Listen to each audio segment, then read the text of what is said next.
Ayan, hello guys. At maririnig nyo na naman ang aking magandang voice over. Wow! Charot! Ayan na nga. At yan yung time na kami naglilinis ni Kuya. Katulong ko siya maglinis-linis dyan. Naasahan na rin naman yan kahit pa paano. Kahit minsan napapagalitan ko dahil sa kanyang pagtutok sa cellphone. Alam nyo naman ngayon ang kabataan. Kapag nasisita, medyo nagkakaroon ng tantrums yan minsan. At pag napapagalitan, syempre nag-iiba na at binata na. Ganun pala mga kabataan ngayon, ibang-iba na.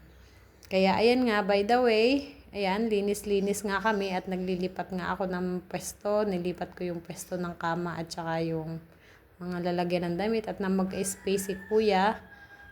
At may online nga siya.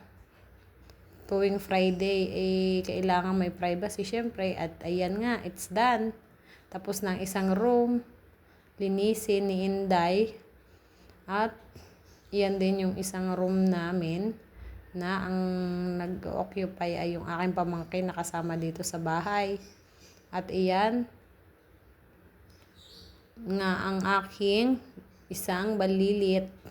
At tingnan naman at talagang hayahay buhay diyan sa kanyang pahiga-higa pa dyan sa sopa. Tuwang-tuwa nga sa bagong sopa.